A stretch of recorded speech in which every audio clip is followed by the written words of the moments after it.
Okay, तो ये फिलहाल मार्केट का मूव आपकी स्क्रीन पर पहले लेकर आते हैं। 10 के दमदार ट्रेड्स में हमारे जानकार आपको बताएंगे इस मार्केट को अब कैसे अप्रोच करना है, जहां पर खुलने के साथ ही बिकवाली बढ़ती दिखाई दे रही है और इंडिया विक्स में फिर आया है उबाल। लगभग 13% का इजाफा इंडिया विक्स दिखाने लगा है, अब 15% लगभग ऊपर आता हुआ। हमारे साथ रचना वैद और प्रकाश गाभा बने हुए हैं पिछले शो से। नए ट्रेड्स के लिए अमित सेठ और संकल्प चतुर्वेदी से करेंगे बातचीत।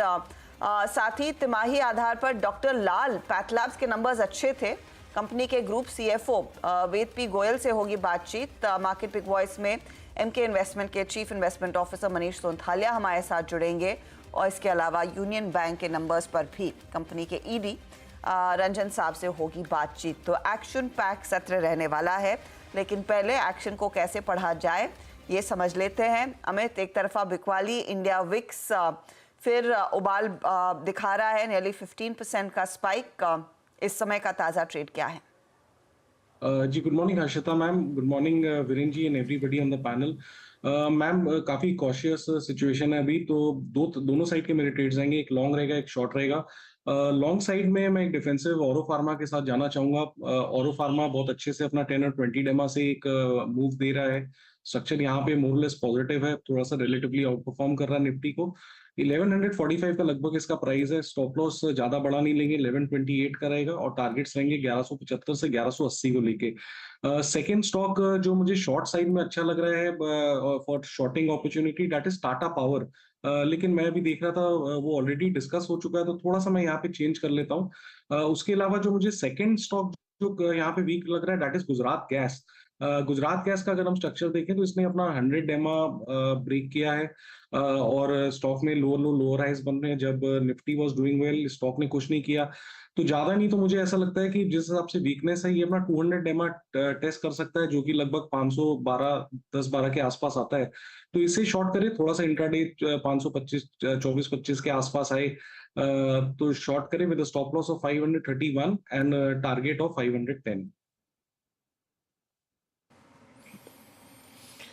जी हाँ, गुजरात गैस आपका शॉर्ट। अच्छा, टाटा पावर अभी हमने कुछ देर पहले शॉर्ट पे डिस्कशन किया था, क्या क्रैक हुआ स्टॉक? आई मीन अब 404 की ट्रैजेक्टरी में अभी करीब करीब स्विंग लो लगा के आया 443 का, 402 पे ट्रेड कर दो, 3% नीचे। परेशानी है इस वक्त 1 के 771 यहाँ पे। चलिए, अमित जी के 2 ट्रेड हो गए, अब चलते हैं संकल्प जी के पास। संकल्प जी, आज किस चीज़ का संकल्प लिया आपने, शॉर्ट या फिर लोअर ट्रैजेक्टरीज में बाय का? नमस्कार इस वीरेंद्र बीच जी, एक बार नमस्कार। अच्छा एक काम करिए, जरा शॉर्ट्स आपकी स्क्रीन पे लिस्टिंग के आ रहे हैं। 5, 4, इंडिजीन की लिस्टिंग अगर आप 2, देखें, इंडिजीन की लिस्टिंग जो है और इशू प्राइस जो है वो 452 रुपये था। लगभग 1840 करोड़ रुपए उन्होंने एकत्रित करें इस आईपीओ के जरिए। And look at listing price 601। तो हर्षता ने बिल्कुल नपा तुला और सही शब्द का इस्तेमाल किया था। हर्षता, मुस्कुराने के लिए मेरे पास एक वजह तो है, सेकेंडरी नहीं प्राइमरी ही सही। क्या क्या गजब की लिस्टिंग थी, है ना? जी हाँ Veeru, actually I am sure आज के मार्केट ओपनिंग ने काफ़ी सारे निवेशकों को नर्वस किया होगा, लेकिन एक अच्छा आईपीओ, बहुत तगड़ा रिस्पांस मिला था। इफ आई रिमेंबर करेक्टली करीब 70 गुना ये इशू भरा था। तो डिमांड तो इस आईपीओ की भरपूर थी और गिरते बाजार में एक बहुत ही ज़ोरदार लिस्टिंग 655 के आसपास पारी की शुरुआत। लेकिन अभी भी आप देखिए 606 के आसपास जो आ चुका है, 46% के प्रीमियम पर इसने अपनी पारी की शुरुआत की है। एक शानदार परफॉर्मेंस क्लियरली इस स्टॉक ने इनफैक्ट इस दिन दिखाया है। आगे कुछ और डिटेल्स लेकर आएंगे इस इशू के। तो ये एक बहुत बड़ा मूव इनफैक्ट इस स्टॉक में बनता हुआ देखने को मिला है। संकल्प, आप इस मार्केट ओपनिंग को कैसे पढ़ रहे हैं, विक्स का जो हाल है उसे कैसे रीड कर रहे हैं और आपके 2 ट्रेड्स इस समय के क्या रहेंगे?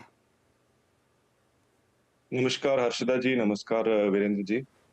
देखिए, structure of the market is weak और मेरा ऑब्जेक्टिव अभी ये रहेगा कि जिन स्टॉक्स में स्ट्रेंथ दिख रही है उनको बाय करें और वीकनेस को सेल।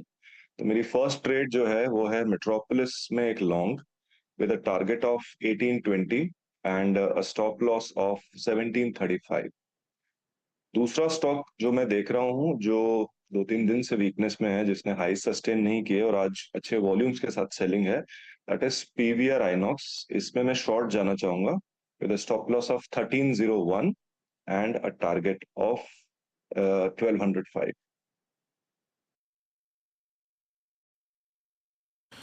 अच्छा, आपने पीवीआर को शॉर्ट किया है, मेट्रोपोलिस को बाय किया है। अच्छा, मेट्रोपोलिस की तेज़ी का एक कारण ये भी होगा, याद रखिएगा डॉक्टर लाल पैथलैब आज बहुत स्ट्रॉन्ग है। डॉक्टर लाल पैथलैब डी हाई की ट्रैजेक्टरी में ट्रेड करता हुआ, तो एक सेक्टोरियल अगर आप देखें तो यहाँ पर जो टेलविंड है उसका इम्पैक्ट पड़ता हुआ, और नंबर्स डॉक्टर लाल के अच्छे थे तो उसका एक इम्पैक्ट है। 4 ट्रेड्स पूरे हो चुके हैं अमित जी के सौजन्य से और संकल जी के सौजन्य से। रचना जी, आप क्या पिक करेंगी? और अब हम डे लो पर हैं, ऑलमोस्ट बैंक निफ्टी स्ट्राइक कर चुका है 100 and it's I think Nifty का टर्न है अब 100 का। जी मुझे नहीं लग रहा कि ये टाटा मोटर्स जो है वो अपना 10% कंप्लीट करे बिना रुकेगा। ये इसमें शॉर्ट हमने क्लाइंट्स को भी दिया है और मैं यहाँ पे भी देना चाहूंगी। 8.5% तक ऑलरेडी वो पहुंच चुका है। ये 950 की तरफ जा रहा है ऐसा मुझे लग रहा है। तो माइनर रैलीज अगर इसमें आती है तो उसमें सेलिंग करना चाहिए। 972 के एसएल के साथ अगर इसको शॉर्ट करा जाए तो यहाँ पे डाउन साइड पे 950 का टारगेट होना चाहिए, और अगर 950 भी टूट गया तो फिर 935 की तरफ ये counter over the next few days जाएगा ऐसा मुझे लग रहा है। So one sell is Tata motors and दूसरा जो सेल है वो सेल में है। एंड यहाँ पे भी मेटल्स में जो वीकनेस है वो कंटिन्यू होती हुई नजर आ रही है। 152 पे फ्यूचर्स, यहाँ पे 153.8 पे अगर एसएल लगाया जाए तो डाउन साइड पे ये 149 एंड 147 की तरफ जाता हुआ हमें नजर आ सकता है।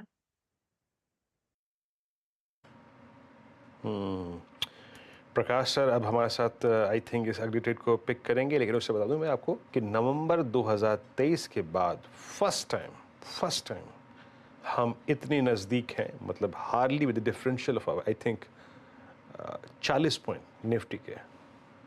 ये अगर आप देखें ऑलमोस्ट 5 महीने ये और 2 महीने हुआ, 7 महीने के अंतराल के बाद। प्रकाश सर क्या पिक कर रहे हैं आप? One long one short. Long है ऑरो फार्मा। आज फार्मा में थोड़ी शायद वहां पर स्ट्रेंथ नजर आती है। अगेंस्ट 1146 के आसपास ट्रेड करा ऑरोबिंदो फार्मा। मेरे ख्याल से ऑरोबिंदो फार्मा में टारगेट होगा करीब 1170 का, और स्टॉप लगाना चाहिए ऑरोबिंदो फार्मा में 1135 का। तो Aurobindo pharma yes long. Short जो मुझे पसंद है इस वक्त वो है नवीन फ्लोरिन। यहाँ पर एक रिवर्सल पैटर्न बना हुआ है, ट्रेड कर रहा है 3185, स्टॉप होगा करीब 3225 का, और टारगेट ऑन द अपसाइड करीब 3100 के नजर आते हैं। तो यस नवीन फ्लोरिन शॉर्ट। नवीन फ्लोरिन पर एक शॉर्ट कॉल गावा सर दे रहे हैं। बेसिकली दोनों तेजी और मंदी के ट्रेड्स यहाँ पर आते हुए। अच्छा, आप फटाफट से एक बार आईटी कंपनियों पर नजर डाल लेते हैं वीडियो, क्योंकि यहाँ पर एक थोड़ा सा बाउंस बैक आया, स्पेशली टीसीएस हल्के से पॉजिटिव टेरिटरी में आता हुआ। बाकी ट्रेड्स भी आप देखिएगा तो कुछ डे लो से उभरने की कोशिश में है, तो देखते हैं क्या एक कन्विंसिंग रिवर्सल होता है या नहीं। बहरहाल फोकस डॉक्टर लाल पैथलैब्स पर आपको याद होगा नंबर्स जो हम फ्राइडे को मेंशन कर रहे थे, बहुत ही बढ़िया तिमाही थी और स्टॉक में उस तरह का रिएक्शन भी देखने को मिला है। 7% का इजाफा, मुनाफा 49% दरअसल कंपनी का बढ़ा है, आय में 11% की बढ़त देखने को मिली है, मार्जिन में लगभग 3% तक का सुधार, यानी कि 300 बेसिस पॉइंट का इंप्रूवमेंट मार्जिन कर पाए हैं। हमारे साथ कंपनी के ग्रुप सीएफओ वैद पी गोयल जुड़ गए हैं। गोयल साहब स्वागत है आपका। एक बहुत ही बढ़िया परफॉर्मेंस इस पर्टिकुलर क्वार्टर में। अगर मुझे सबसे पहले तो बता सके कि पर पेशेंट रियलाइजेशन में कितनी इंप्रूवमेंट देखने को मिली है, और यहाँ पर क्या ये जो मार्जिन्स में भी इंप्रूवमेंट आई है वो सस्टेनेबल है?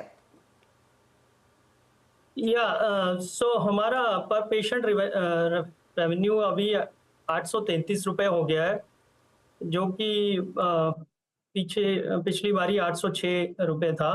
तो ये उसका एक रीजन ये है कि हमारा स्वस्थ फिट देखेंगे अर्शिदा जी इस बारी हाईएस्ट है। 24% का कंट्रीब्यूशन आया है इस तिमाही में, जो कि हाईएस्ट है। पूरे साल के बेसिस पे देखेंगे तो भी ये 22% हो गया पूरे साल के लिए। तो एक तो ये रीजन रहा है इसका, और ये मुझे लगता है सस्टेनेबल है। जैसे कि जो ट्रेंड देख रहे हैं और जो कस्टमर का बिहेवियर है, डॉक्टर्स का भी रिकमेंडेशन प्रैक्टिस है, वो भी मुझे लगता है ज्यादा लोग अब पैकेजेस, बंडल पैकेज जो होते हैं उनको ऑप्ट करते हैं। तो मुझे लगता है गोइंग फॉरवर्ड भी इसमें और तेजी। ये जो आपने स्वास्थ्य फिट मेंशन किया, 22% से सेल्स बढ़कर 24% कंट्रीब्यूट कर रही हैं, ये FY25 में क्या कोई गाइडेंस आप दे पाएंगे कि किस तरह की ग्रोथ देखने को मिलेगी? ट्रेंड आप क्या पढ़ रहे हैं? गाइडेंस देना तो थोड़ा मुश्किल है, नंबर बताना, लेकिन मैं जो बोल रहा हूँ कि ये जो ट्रेंड है, मुझे लगता है जिस तरह से ये जो पैकेजेस सेलेक्ट करते हैं, कस्टमर भी प्रेफर करते हैं, तो मुझे लगता है मुझे कोई सरप्राइज नहीं होगा कि ये कंट्रीब्यूशन और भी यहाँ से और बढ़ जाए, 24% से भी ज़्यादा ऊपर बढ़ सकता है।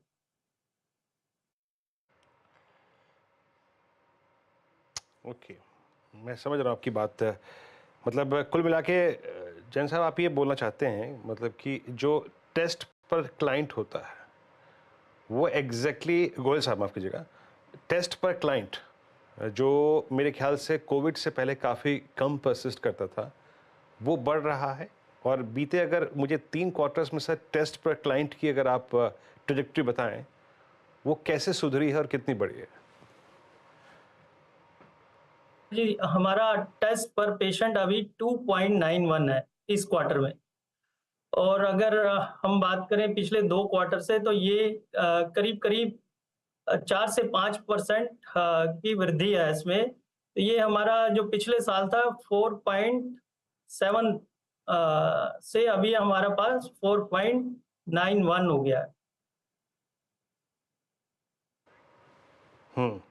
ओके, अच्छा सर, अब बात करते हैं जब इंडस्ट्री में प्राइस वॉर छिड़ी होती है उस वक्त बहुत सारे अगर आप देखें टेक ओवर कैंडिडेट्स भी बनते हैं। मैं देख रहा हूँ जो आपका कैश ऑन बुक्स है वो 830 करोड़ का 830 करोड़ बस वर्सेस 665।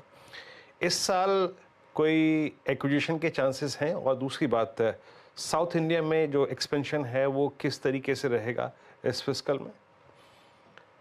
जी, तो हमारा ये बैलेंस अप्रोच है। जो हमारा कैश है अभी भी हमारा पास 877 करोड़ रुपया नेट में बैलेंस है, और हमारी ये स्टेटेड स्ट्रेटेजी रही है कि हम इस कैश को मोस्टली यूज करेंगे M&A के लिए। और हम सब जानते हैं कि साउथ में हमारा जो कंट्रीब्यूशन है अभी बहुत कम है, 6-7% की रेवेन्यू हमारी साउथ से आती है। तो वो एक एरिया डेफिनेटली हम उस साउथ में ऑर्गेनिक प्लस इनऑर्गेनिक दोनों ही हमारे इंजन ऑन है। ऐसा भी नहीं है कि हम इनऑर्गेनिक के लिए ही बैठे हुए हैं, तो ऑर्गेनिकली भी हमारा सिलेक्टिव जो सिटीज हैं उसमें काफी एक्सपेंशन हैं। आप देखिए बेंगलुरु या हैदराबाद या कोचीन, कुछ जो एरियाज हैं, फोकस सिटीज हैं, वहाँ पे हम काफी एग्रेसिवली ऑर्गेनिक भी एक्सपेंशन कर रहे हैं अपना। प्लस ऑब्वियसली अगर कोई अच्छी अपॉर्चुनिटी मिलती है साउथ में तो डेफिनेटली हम ओपन है उसके लिए। मैं आपके कॉन कॉल के हाइलाइट्स देख रही हूँ और यहाँ पर आपने कहा है कि लार्जली इंडस्ट्री में जो कंपटीशन का पीक था वो थोड़ा सा कम होगा। ये फिर आपके लिए क्या एडवांटेजेस लेकर आएगा? इसका मतलब क्या ये है कि आप लोगों को ज़्यादा प्राइस कट्स नहीं लेने पड़ेंगे? जो बीच में हमने देखा था कई सारे प्लेयर्स की तरफ से प्रेशर बनता हुआ दिखाई दिया था, डिस्काउंटेड टेस्ट जो हो रहे थे। देखिए, हमने प्राइस कट तो कभी मतलब लिया नहीं, प्राइस इंक्रीज रादर हमने नहीं लिया। प्राइस हमने लास्ट ईयर एक इंक्रीज लिया था, बट हमारा जो आने वाले समय में हमारा बिल्कुल clear focus volume led growth पे ही है। तो मुझे नहीं लगता प्राइस इंक्रीज की हमें और जरूरत है।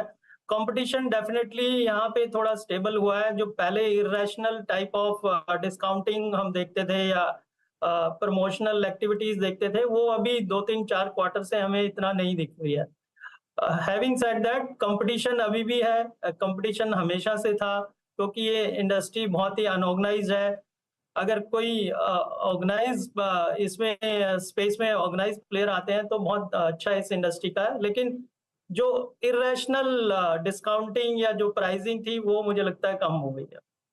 बहुत बहुत शुक्रिया गोयल साहब and good luck for FY25। एक बहुत ही सॉलिड क्वार्टर और ऑफ कोर्स प्राइसिंग भी इनकी काफ़ी इंप्रूव होती हुई, प्राइस पर पेशेंट रियलाइजेशन में अच्छा खासा इजाफा देखने को मिला है और वही ड्राइव कर रहा है उन नंबर्स को। स्टॉक आपकी स्क्रीन पर लेकर आएंगे जहां पर आज गिरते बाजार में 6-7% तक की तेजी दिख रही है।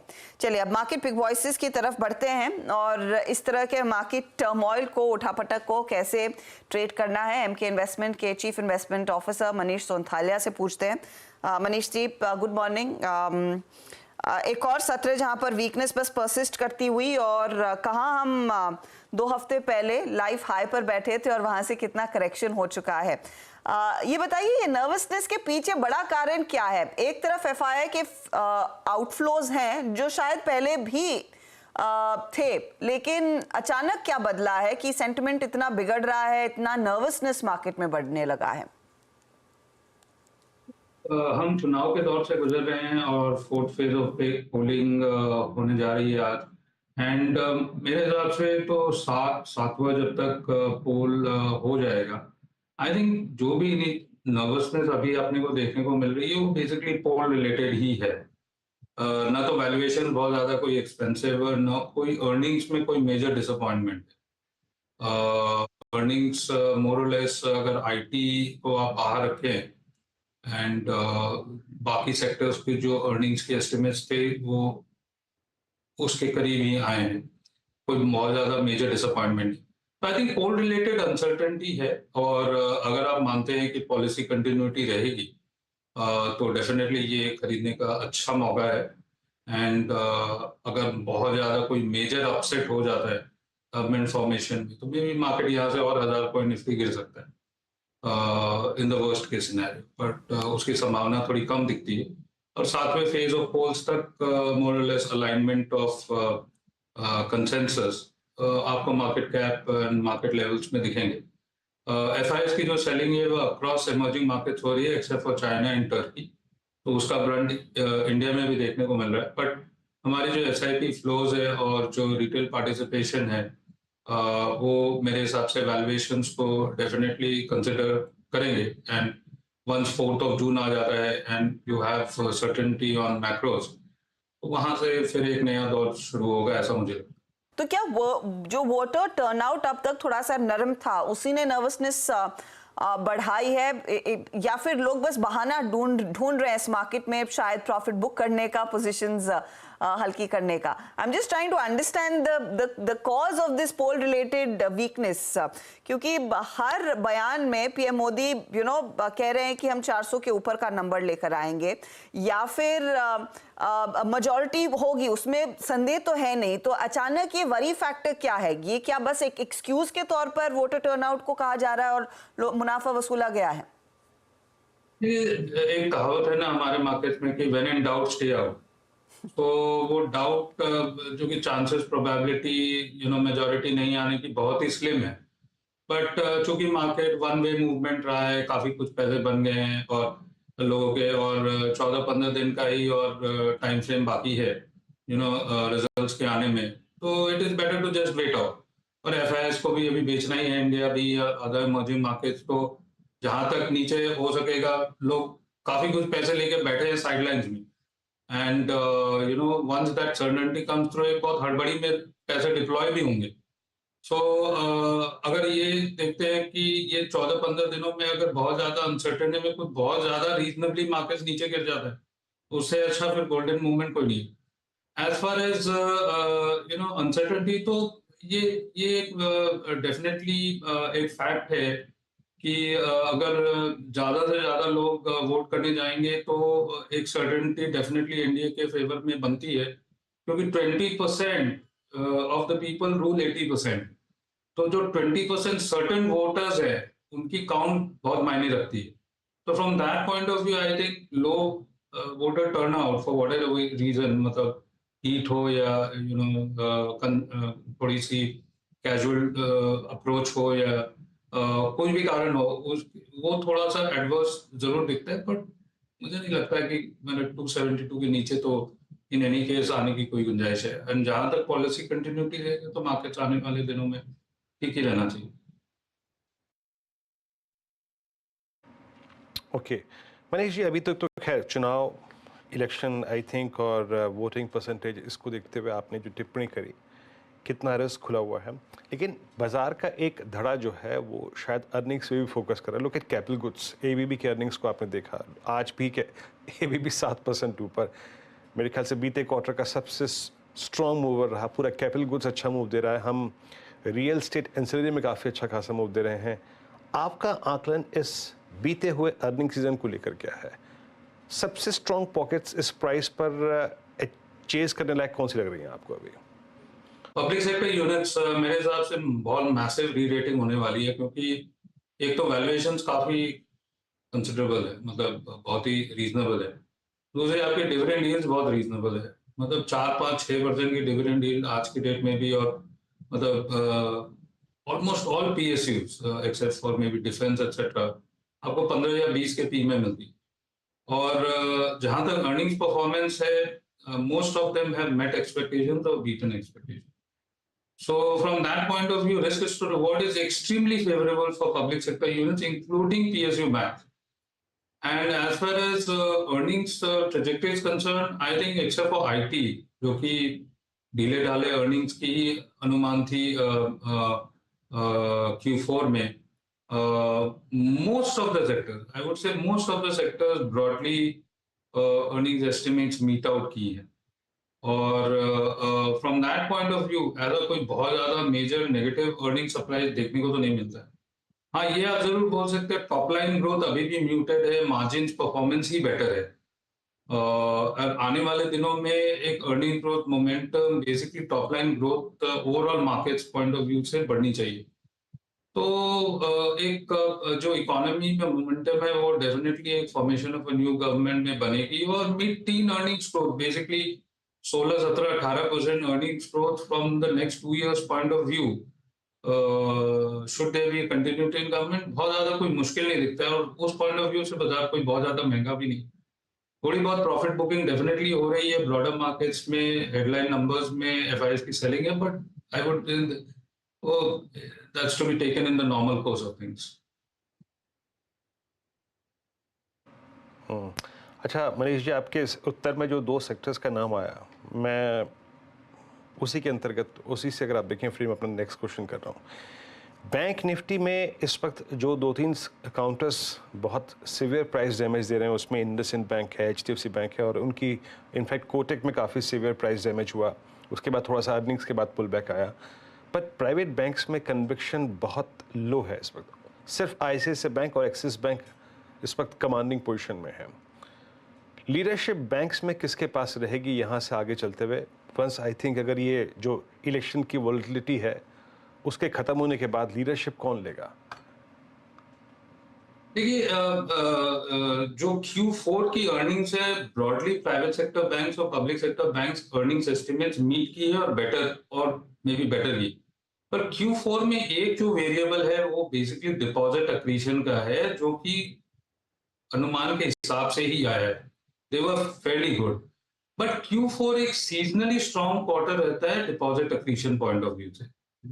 ईयर एंड है तो डिपॉजिट ले लेते हैं बैंक्स, फिर फर्स्ट क्वार्टर में अनवाइंड हो जाते हैं। सो चैलेंज बेसिकली एक डिपॉजिट एक्रीशन का ही दिखेगा from a market share point of view जो लार्ज प्राइवेट सेक्टर बैंक है। आप ये देखें कि मतलब रेट्स कुछ गिर तो रहे नहीं, डिपॉजिट रेट्स कोई कम तो होने वाले हैं नहीं, और रेट कट जब तक नहीं होगा, और US में जब तक रेट कट नहीं होगा मुझे नहीं लगता इंडिया में। तो आई थिंक जो मार्जिन ड्रैग है वो अभी पूरा राइट ऑफ नहीं किया जा सकता है, क्योंकि फ्लैट आउट मार्जिन है YOY, और ऐसा लगता है कि मार्जिन ट्रेजेक्टरी जो है मेंटेन हो जाएंगे।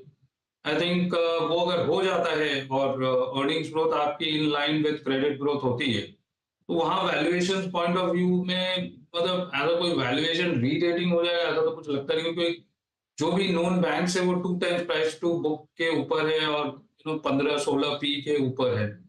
सो वहां मुझे ये लगता है कि जहां वैल्यूएशन कंफर्ट है, जहां डिपॉजिट फ्रेंचाइज अभी भी काफी स्ट्रॉन्ग है, वो सेक्टर आप वो पोर्शन आपके बैंकिंग सेक्टर में ज्यादा आउट परफॉर्म करेंगे। यहाँ मार्जिन ऑफ सेफ्टी डेफिनेटली आपके PSU बैंक्स के साथ ज्यादा है, और प्राइवेट सेक्टर बैंक्स में डिपॉजिट एक्रीशन कासा परसेंटेज, ये 2 बहुत मायने वाली फैक्टर रहेंगे in terms of valuation rerating.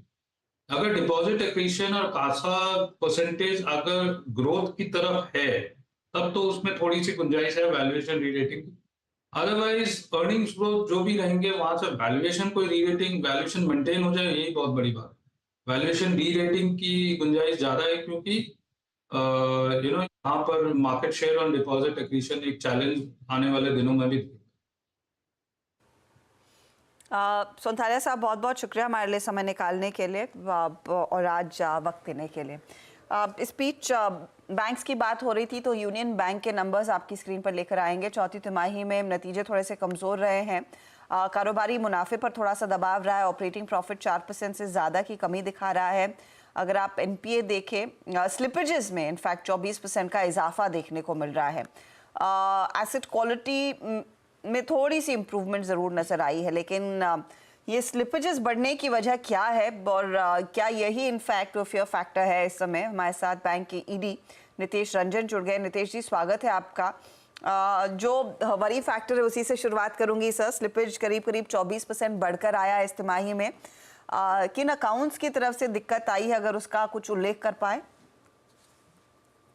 नमस्कार। सबसे पहले तो मैं आपको ये बताना चाहूंगा कि इस साल के आखिरी तिमाही में यूनियन बैंक ने बहुत अच्छा प्रदर्शन किया है। अगर आप हमारे बैलेंस शीट या प्रॉफिटेबिलिटी मैट्रिक्स को देखें तो हर पैरामीटर में हमने अपने गाइडेंस को पूरा किया है, उससे अधिक रहा है। रिटर्न ऑन एसेट्स भी हमारा 1% से ज्यादा रहा है। अगर जहां तक स्लिपेज की बात है, आखिरी तिमाही में स्लिपेज थोड़ा सा पिछले तिमाहियों के हिसाब से ज्यादा रहा है और ये खासकर एग्रीकल्चर और एमएसएमई सेगमेंट में रहा है। बट हम कोई ऐसा अलर्ट नहीं देख रहे। ये नॉर्मल है, कोई स्पेसिफिक सेगमेंट या कोई स्पेसिफिक ज्योग्राफी नहीं है जहां से हमको कुछ ज्यादा पेन देखने को मिले। और इसके साथ जो हमारी स्ट्रेस असेट है, अगर हम देखें तो उसमें भी काफी मतलब एक एवरेज 3.5% ऑफ टोटल एडवांसेज इसी लेवल पे हमारा स्टेबल है। तो कोई कंसर्न नहीं एसेट क्वालिटी में। अगर हम हमारा ग्रॉस एनपीए देखें, नेट एनपीए देखें, इट्स ऑल टाइम लो पे हमारा 1% पे हमारा नेट एनपीए रेशियो हो गया है। पीसीआर 93% है, काफी स्ट्रॉन्ग बैलेंस शीट है। FY25, क्योंकि आप कह रहे हैं कि कोई अलार्म बेल्स इन स्लिपेजेस पर बज नहीं रहे हैं, तो FY25 में कितने कॉन्फिडेंट है बिजनेस ग्रोथ को लेकर, एडवांसेस को लेकर स्पेशली सर? देखिए, इस साल भी हमने FY24 में अच्छा प्रदर्शन किया है बिजनेस में, और FY25 के लिए जो हमारा गाइडेंस है 11 to 13% ग्रोथ रेट एडवांसेस का हमने दिया है और 9 to 11% डिपॉजिट्स के लिए हमने गाइडेंस दिया है। और ये जो ग्रोथ है एडवांसेस में रैम सेगमेंट और कॉर्पोरेट सेगमेंट दोनों से अराउंड 55 to 45 के रेशियो में कंट्रीब्यूट होंगे।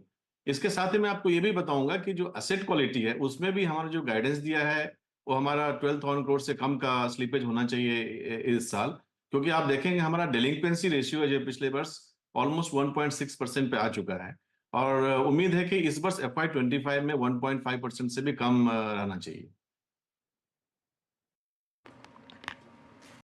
ओके अच्छा नितेश जी, नमस्कार। वीरेंद्र बोल रहा हूँ दिल्ली स्टूडियो से। सरप्राइजिंगली अगर आप देखें, मैं जो डिजिट देख के सरप्राइज हुआ, आपके एनआईएम सर इस क्वार्टर में काफ़ी स्ट्रॉन्ग है। It's 3.09 versus 2.98 Y and versus 3.08 sequentially.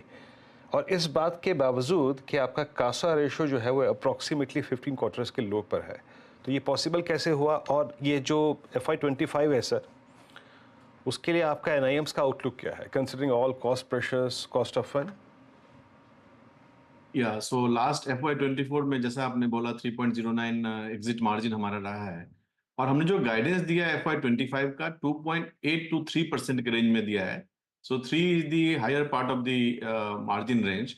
और देखिए, जो असेट रीप्राइसिंग है, असेट रीप्राइसिंग ऑलमोस्ट अब स्टेबल हो गई है, बिकॉज इंटरेस्ट रेट अगर आप देखें आरबीआई ने पॉज ले लिया है अभी, और may be the second half of the year में इंटरेस्ट रेट में कुछ कमी आएगी, उससे असेट रिप्राइसिंग एक्चुअली डाउनवर्ड होने की संभावना है। लेकिन अगर आप लायबिलिटी रिप्राइसिंग देखें तो पिछले वर्ष करीब सेकेंड हाफ में अगस्त सितंबर से डिपॉजिट रिप्राइसिंग स्टार्ट हुई थी, जिसका कि इम्पैक्ट इस वर्ष हमको ऑलरेडी आया FY25 में। लेकिन उस रिप्राइसिंग का फुल ईयर इम्पैक्ट जो है इस FY25 में आने वाला है, इसलिए हमने अपना गाइडेंस को थोड़ा सा FY24 के नंबर से थोड़ा कम रखा है। लेकिन हम श्योर हैं कि 3% से अधिक का मार्जिन इस वर्ष भी हम रिपोर्ट कर पाएंगे। ओके सर, लिक्विडिटी की परिस्थिति कैसी है? और क्योंकि बीते 2 क्वार्टर्स में डिपॉजिट्स को लेकर चैलेंज रहा, बैंकों के आप बीच में काफ़ी प्रतिस्पर्धा रही, तो आप एक तो लिक्विडिटी की स्थिति कैसी देख रहे हैं, और डिपॉजिट रेट्स जो बढ़ रहे थे वहाँ स्थिति क्या है इस वक्त? आउटलुक क्या है आपका डिपॉजिट ग्रोथ को लेकर? मैं कहूँगा कि डिपॉजिट जो अभी लिक्विडिटी है सिस्टम में थोड़ी सी मॉडरेट है, बहुत सरप्लस भी नहीं है और डेफिसिट भी नहीं है। हालांकि डिफरेंट फेजेस हमने देखे हैं पिछले 6 महीने में। जहां तक यूनियन बैंक की बात है, अगर आप देखें तो हम 72-73% डोमेस्टिक सीडी रेशियो पे ऑपरेट कर रहे हैं। हमारे पास करीब डिपॉजिट्स के 5 to 6% इक्विवेलेंट एक्सेस एसएलआर हैं, तो उस हिसाब से लिक्विडिटी हमारी जो है ठीक है। लेकिन डिपॉजिट मार्केट को अगर देखें तो चूंकि लोन ग्रोथ भी हो रहा है, देन हर एक बैंक जो है डिपॉजिट के पीछे है, तो मुझे लगता है कि अभी का जो डिपॉजिट रेट है अभी इसी स्तर पे कुछ और महीने, कुछ और क्वार्टर्स रहेगा। रंजन साहब, एक चीज, ये जो आरबीआई ने डिस्कशन पेपर वो प्रोजेक्ट फाइनेंसिंग पर फ्लोट किया है, उसका क्या इम्पैक्ट रहेगा? कितने corporate loans primarily project financing वाले लोन्स है यूनियन बैंक के लिए? देखिए, इम्पैक्ट से ज्यादा जरूरी बात यह है कि ये बहुत ही एक प्रूडेंट मेजर है और एक ऐसे टाइम पे आया है जब बैंक्स की बैलेंस शीट काफी स्ट्रांग है, कॉर्पोरेट्स की बैलेंस शीट काफी स्ट्रांग है और प्राइवेट कैपेक्स साइकिल में रिवाइवल की काफी संभावना है। तो उस हिसाब से तो मैं तो बोलूंगा काफी फॉरवर्ड लुकिंग अप्रोच है। अगर यूनियन बैंक के कॉर्पोरेट बुक को देखें तो मैं कहूंगा कि टोटल लोन बुक जो यूनियन बैंक का है अराउंड 9 लाख करोड़, उसका मे बी अराउंड 10 to 11% जो है हमारा वो प्रोजेक्ट फाइनेंस में होगा। लेकिन उसका करीब 1/3 which is equivalent to around 3 to 4% of total loan book of the bank will be under the construction phase before pre-DCCO phase। तो उस पे जो इम्पैक्ट आएगा करीब जो उसमें 5% हमको प्रोविजन रखना है। बट अच्छी बात ये भी है कि एक लेयर्ड प्रोविजनिंग नॉर्म दिया है आरबीआई ने और जो एग्जिस्टिंग अकाउंट्स हैं उसके लिए स्टैगर्ड अप्रोच दिया है, 3 साल में उसको करना है। तो मुझे लगता है नहीं कि इस पे ज्यादा कुछ बहुत बड़ा इम्पैक्ट आएगा। It's a positive major. कुछ ऑपरेशनल एस्पेक्ट्स हैं जिसको हम स्टडी कर रहे हैं और हम इसको फीडबैक के रूप में देंगे। बहुत बहुत शुक्रिया रंजन साहब हमारे लिए समय निकालने के लिए, and good luck for FY25। इस बीच बाजार की चाल आपकी स्क्रीन पर लेकर आते हैं। अब 21,875 के आसपास निफ्टी ट्रेड करता हुआ, 350 पॉइंट से ज़्यादा का नुकसान निफ्टी बैंक में, और मिड और स्मॉल कैप्स की तो हालत बेहद ख़राब है, 750 पॉइंट नीचे इस समय वो मिड कैप इंडेक्स। जोड़ लेते हैं नीरज जी को। नीरज जी, आज तो गुड लक की ज़रूरत है, इलेक्शन डे है तो उसका असर दिख रहा, सुबह हम लोग चर्चा भी कर रहे थे। देखते हैं कल कैसी रिकवरी आती है। आज तो चूँकि काफ़ी ज़्यादा गिर गया है, 1:5